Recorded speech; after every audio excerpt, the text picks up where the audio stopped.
قدر کی رات کی 5 نشانیاں۔ پہلی نشانی، لیلۃ القدر کی رات پرسکون ہوتی ہے، نہ تو اس رات بہت زیادہ ٹھنڈ ہوتی ہے نہ ہی بہت زیادہ گرمی، اور اس رات ایک مدھم سی ہوا چل رہی ہوتی ہے۔ دوسری نشانی، اس رات ممکن ہے کہ بارش ہو، یا اگر بارش نہ بھی ہو تو آسمان پر بادل ضرور ہوں گے۔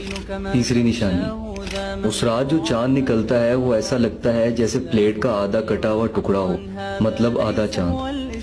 چوتھی نشانی، لیلۃ القدر جس رات ہوتی ہے اس سے اگلے دن کا سورج بالکل مدھم ہوتا ہے، مطلب اس کی روشنی میں بالکل تپش نہیں ہوتی۔ وہ اس بات کی نشانی ہے کہ پچھلی رات جو گزری ہے وہ لیلۃ القدر کی رات تھی۔